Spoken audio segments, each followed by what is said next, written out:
Doctor की दवाई भी फेल है इसके आगे, धरती का अमृत है, अगर कहीं मिल जाए तो छोड़ना मत। दोस्तों आज के इस वीडियो में ना मैं आपको एक ऐसे वनस्पति के बारे में बताने वाला हूँ जो कि दोस्तों बहुत ही कीमती होता है। या दोस्तों हमारे आसपास जहाँ पर हम रहते हैं ना वहाँ पर हमारे साथ ही कुछ ऐसे वनस्पति होते हैं ना जो कि हर दिन दिखाई देते हैं, जैसे कि आप स्क्रीन पर देख रहे हैं। या दोस्तों कहीं ना कहीं तो आपने इसको जरूर देखा होगा। ये अक्सर खाली पड़े जमीन या फिर सड़क के किनारे आसानी से मिल जाता है। या दोस्तों अगर आपने इसको पहचान लिया है, आप इसका नाम जानते हैं जो कि आपके क्षेत्र के लोग, आपके गांव के लोग बोलते हैं, तो आप कमेंट के जरिए हमसे बता सकते हैं। दोस्तों एक ऐसा पौधा होता है ना जो कि बहुत ही छोटा होता है।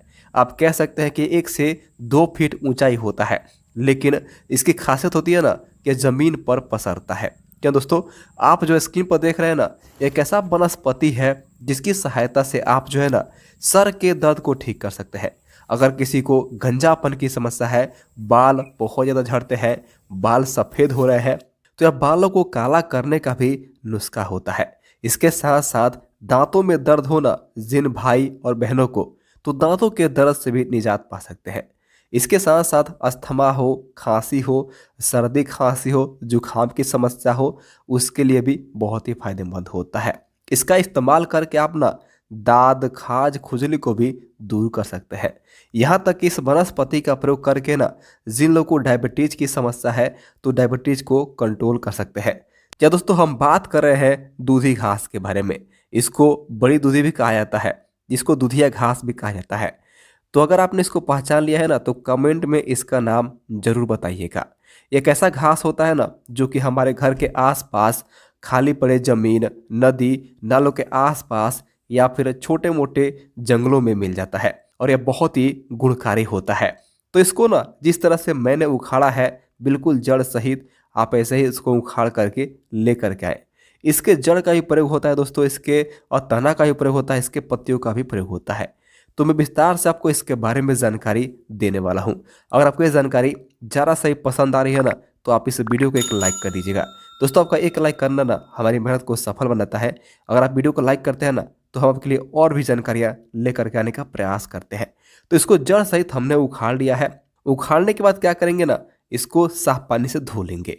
आप चाहे तो आप इसको जड़ सहित ही साफ पानी से धो सकते हैं, या फिर जितना आपको इसका इस्तेमाल करना है ना उतना ही साफ पानी से धो सकते हैं। तो जिस तरह से धो रहा हूँ वैसे ही आप इसको धोएं। ध्यान रहे इसके पत्तियों का ही प्रयोग सबसे ज़्यादा होता है, तो आप इसके पत्तियों को ना बहुत ही अच्छे से धोएं। इसका प्रयोग करने का तरीका अलग अलग है, जैसे कि आप इसका काढ़ा बना करके इसका प्रयोग कर सकते हैं, या फिर आप इसके पत्तों को पीस करके ना इसका प्रयोग कर सकते हैं। तो काढ़ा कैसे बनाना है और काढ़े से कौन कौन से बीमारी ठीक हो सकते हैं, या फिर इसके पेस्ट से कौन कौन से बीमारी ठीक हो सकते हैं, इसके बारे में मैं आपसे बताऊंगा। इसको हम क्या कर रहे हैं ना, इसको अब हम खान रहे हैं इमाम दस्ते में। सिलबट्टे पर भी आप इसको कूट सकते हैं, पीस सकते हैं, या फिर आप इसको ना खरल में भी खान सकते हैं इस तरह से। तो जिस तरह से मैं इसको खान रहा हूँ वैसे ही आप इसको खान लें। और इसके ना पेस्ट से दोस्तों बहुत सारे फायदे होते हैं। जिन भाइयों को बहनों को दाद खाज खुजली की समस्या हो जाती है ना तो इसके पेस्ट को वहाँ पर लगाते हैं जहाँ पर दाद हो गया है ना, खाज हो गया है, खुजली हो गया है। तो दाद खाज खुजली में बहुत फायदा मिलता है। अगर आप इस वीडियो को देख रहे हैं, आपके सर में बार बार दर्द होता है, तो दोस्तों ये जो वनस्पति है ना इसको जहाँ से भी आप तोड़ेंगे ना इसके अंदर दूध निकलता है। तो इस दूध को माथे पर लगाते हैं ना तो सर दर्द में बहुत ज़्यादा आराम मिल जाता है।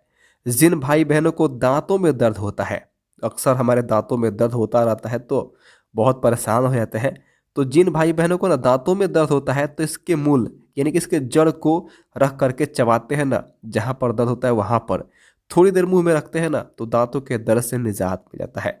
या फिर आप इसके ना जो दूध निकलता है उस दूध को दांतों के दर्द पर लगाते हैं ना तो इससे भी दांतों के दर्द में आराम मिलता है। तो ये देखिए मैंने इसको पीस करके ना कुछ इस तरह से इसका पेस्ट बना दिया है। आप इसी तरह से पेस्ट बना करके इसको घाव पर भी लगा सकते हैं, या फिर जिस तरह से इसका रस यहाँ पर दिखाई दे रहा है ना, इस रस को निकाल करके भी आप जो है ना दांतों के दर्द पर रख सकते हैं। इससे दांतों के दर्द में भी बहुत ज़्यादा निजात मिलता है। और जिन लोगों को ना गंजापन की समस्या है, समय से पहले उनके बाल सफ़ेद हो रहे हैं या फिर उनके बाल बहुत ज़्यादा मात्रा में झड़ रहे हैं ना, तो इस तरह से इसको पीस करके आप चाहें तो आप इसमें इसके पत्ते, जड़, फल फूल मतलब जितने भी होते हैं ना सबको पीस करके भी इसका कल्क बना करके अपने बालों में लगा सकते हैं। या फिर आप इसके पत्तों को पीस करके भी अपने बालों में लगा सकते हैं। ऐसा करने से आपके बालों का झड़ना, आपके बालों का टूटना रुकता है। इसके साथ साथ असमय बाल जो सफ़ेद होते हैं ना उससे भी निजात मिलता है। लेकिन दोस्तों आपको इसका प्रयोग ना सप्ताह में 2 बार करते हैं और लगातार करते रहते हैं, तभी आपको इसका फ़ायदा मिलेगा। अक्सर लोग कमेंट करते हैं कि सर आयुर्वेदिक नुस्खे काम नहीं करते हैं। दोस्तों काम करते हैं, बशर्ते कि आप जो है ना पूरे रेगुलर इस्तेमाल करते हैं और पूरे नियम के साथ उसका इस्तेमाल करते हैं। कई बार लोग क्या करते हैं, मात्रा का ध्यान नहीं रखते, जितनी मात्रा लेनी चाहिए उससे ज़्यादा लेते हैं या फिर उससे कम लेते हैं, तो बहुत ही कम काम करता है। चलिए अब बात करते हैं ना जिन लोगों को बार बार अस्थमा, खांसी की समस्या हो जाती है, तो इसके पत्तियों का काढ़ा, 1 गिलास पानी में इसके पत्तियों को डाल करके ना इस तरह से काढ़ा बना करके लेते हैं। अगर आपने मान लीजिए 1 गिलास पानी डाला है तो पानी कम से कम आधा गिलास हो जानी चाहिए।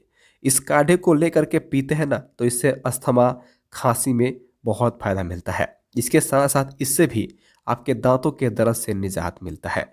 आजकल के समय में डायबिटीज होना एक बहुत ही ज़्यादा कॉमन सी बीमारी हो गई है। तो दोस्तों डायबिटीज में ना इसका प्रयोग बहुत ज़्यादा मात्रा में होता है। आप इसका प्रयोग ना कई तरह से कर सकते हैं। आप इसको सुखा करके जामुन की गुठली के साथ साथ इसको पीस करके इसकी गोली बना करके लेते हैं ना तो इससे भी डायबिटीज में बहुत फ़ायदा मिलता है। इसके साथ साथ आप इसके पूरे हिस्से को यानी फल फूल जड़ तना को लेकर के चूर्ण बना करके इसको सुखा करके ना इसका चूर्ण बना करके पानी के साथ या फिर दूध के साथ लेते हैं ना तो इससे भी डायबिटीज कंट्रोल होने लगती है।